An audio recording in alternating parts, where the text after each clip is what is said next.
माओ की great leap forward नीति के कारण ऐसा भयंकर अकाल पड़ा था कि लोगों के पास जो भी पशु थे सबको मारकर खा गए। यहाँ तक कि कच्चे मनुष्य तक चबा डाले गए थे। माओ ने कहा कि चूहे, मच्छर, मक्खियाँ व पक्षी आदि मानव के दुश्मन हैं, अतः इन सबको मार देना चाहिए। पक्षियों के मारने से फसलों पर लगने वाले हानिकारक कीड़ों को नष्ट करने का कोई उपाय नहीं था। इन सबके दूरगामी परिणाम हुए। माओ के मूर्खतापूर्ण परीक्षणों के कारण करोड़ों लोग मारे गए। इसी कारण चीन ने 2 दशकों तक जनगणना भी नहीं की। मैंने ये सब आंकड़े इसलिए दिए हैं क्योंकि ये सब हत्याएं कम्युनिस्ट विचारधारा ने की है। यह विचारधारा कट्टर नास्तिकतावादी है। मैंने केवल आपको संक्षेप में कुछ आंकड़े दिए हैं। इस नास्तिक विचारधारा ने पिछले 100 वर्ष में विश्व भर में प्रत्यक्ष रूप से 12 से 15 करोड़ लोगों की जान ली है। ये लोग अच्छे बुरे को नहीं मानते हैं। ऐसे लोग अपने से बड़ा और ताकतवर किसी को नहीं समझते हैं। कम्युनिस्ट विचारधारा एक प्रकार से ऐसे निरंकुश शासकों को जन्म देती है जो अपने ही देश के लोगों को कीड़े मकोड़े समझने लग जाते हैं। किसी के जीने मरने से इनको कोई अंतर नहीं पड़ता है। मई जून 1999 में चीन की राजधानी में तानाशाही के विरुद्ध हुए एक अहिंसक प्रदर्शन में हजारों विद्यार्थियों ने भाग लिया था। इस प्रदर्शन को क्रूरतापूर्वक कुचल दिया गया। विद्यार्थियों पर रोड रोलर चलवाया गया ताकि फिर से कोई आवाज़ न उठा सके। इस प्रदर्शन में 10,000 से अधिक लोग मारे गए थे। अतः अंधाधुंध रिलीजन का विरोध करना किसी समस्या का समाधान नहीं है। आज विज्ञान ने बहुत उन्नति कर ली है। विज्ञान के बहुत से प्रयोग और लाभ मनुष्य को हुए हैं, किंतु इसी विज्ञान के कारण भयंकर हथियार भी बने हैं जिनसे करोड़ों लोग मारे जा चुके हैं। इसका ये अर्थ नहीं निकाला जा सकता है कि विज्ञान खराब है। प्राचीन समय पर विज्ञान ने बहुत उन्नति की थी, किंतु विज्ञान का दुरुपयोग नहीं हुआ। इस पुस्तक में आपको आश्चर्यजनक प्राचीन ज्ञान विज्ञान के बारे में विस्तृत जानकारी मिलेगी। ज्ञान विज्ञान तो सदा मनुष्य की उन्नति, शांति, समृद्धि के लिए होता है।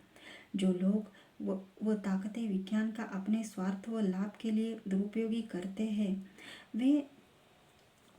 करती है, वे हानिकारक है। इसी प्रकार मानव धर्म का दुरुपयोग करके आज अनेकों रिलीजन बन गए हैं।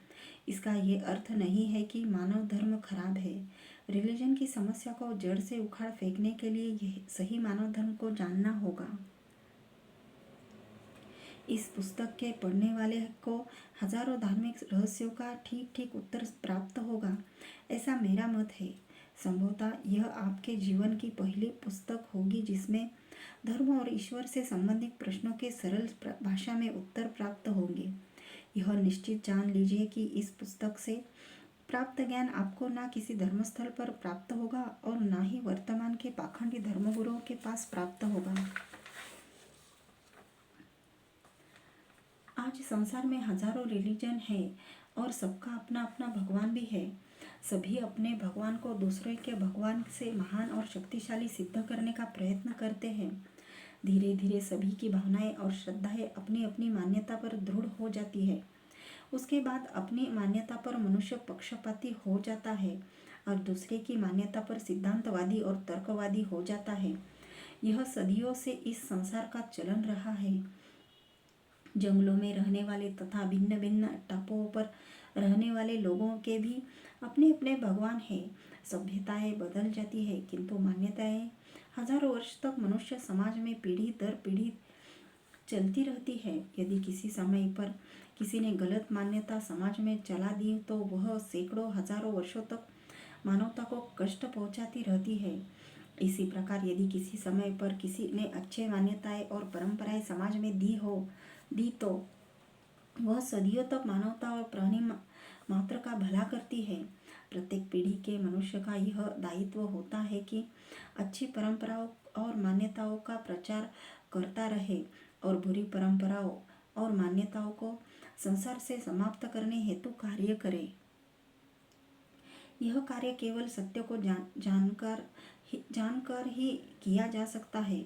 जो बातें, मान्यताएं आदि तर्क, तथ्य तथा विज्ञान के आधार पर सत्य हो, उनको मानकर तथा विपरीत बातों और मान्यताओं को त्याग कर ही संसार को सुखमय बनाया जा सकता है। 21वीं सदी में मानवता की रक्षा का यही एकमात्र मार्ग है। इस अध्याय में भगवान से संबंधित अत्यंत गूढ़ प्रश्नों पर विचार करके सत्य असत्य का निर्णय किया जाएगा।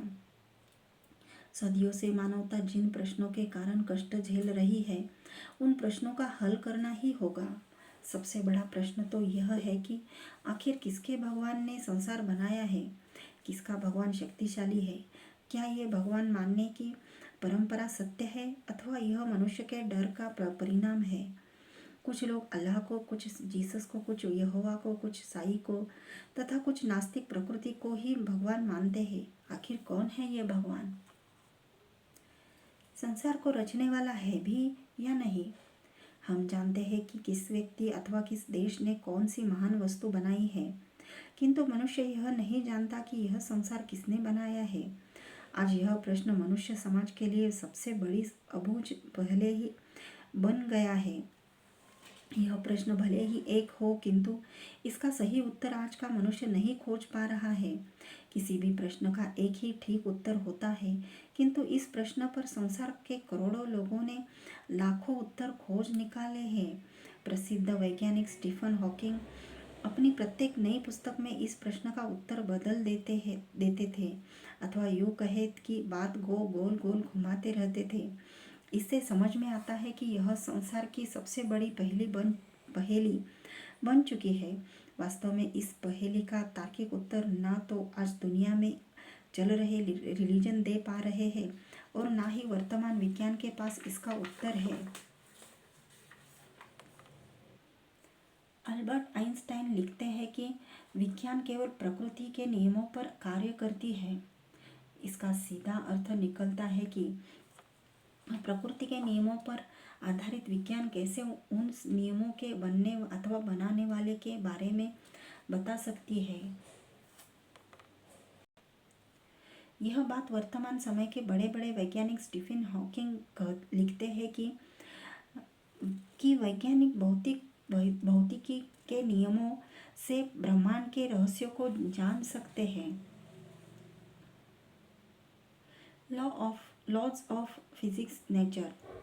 यह बात सच है कि विज्ञान के नियमों से अनेक रहस्य सुलझाए जा सकते हैं, किंतु विज्ञान के नियम स्वयं उन्हीं नियमों के बनाने वाले के बारे में जानकारी नहीं दे सकते हैं। यह तो वही बात हो गई कि कोई हवाई जहाज के सामने खड़ा होकर उससे पूछे बता तेरा बनाने वाला कहाँ है और कैसा है, उसने तुझे क्यों बनाया। इन प्रश्नों का उत्तर हवाई जहाज से नहीं मिल सकता है। हाँ, यदि हवाई जहाज के बनाने वाले ने यह ज्ञान किसी मनुष्य को अथवा पुस्तक आदि द्वारा दिया हो तो हम अवश्य उत्तर पा सकते हैं। दुर्भाग्य से आज संसार को ऐसे किसी ज्ञान अथवा पुस्तक का पता ही नहीं है जो संसार के बनाने वाले से संबंधित प्रश्नों के ठीक ठीक तार्किक और वैज्ञानिक उत्तर दे सके। वास्तव में स्टीफन हॉकिंग जानता था कि प्रकृति के नियमों से उन्हीं नियमों के बनाने वाले के बारे में गूढ़ रहस्य पूछना मूर्खता होगी, क्योंकि यह संभव ही नहीं है जब तक हम स्वयं उस निर्माता से मिल न लेवे। अतः प्रकृति के नियमों से सब कुछ जान लेने का दावा करने वाले उन नियमों के बनाने वाले के बारे में कुछ नहीं जानते हैं। भौतिकी के बड़े वैज्ञानिक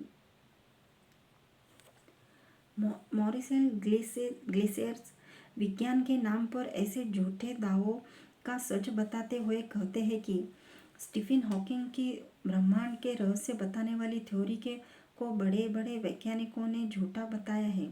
मैं स्टीफन हॉकिंग की सभी बातों को झूठा नहीं बता रहा हूँ और ना ही उनकी योग्यता का अपमान कर रहा हूँ, किंतु यह कहना है कि सब कुछ जानने का तरीका निकाल लिया है, यह बात असत्य है।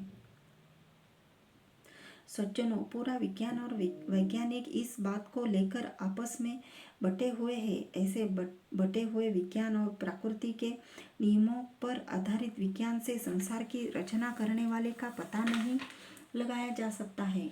इसके लिए हमें तर्क के साथ तर्क के साथ साथ ठोस प्रमाणों की आवश्यकता है।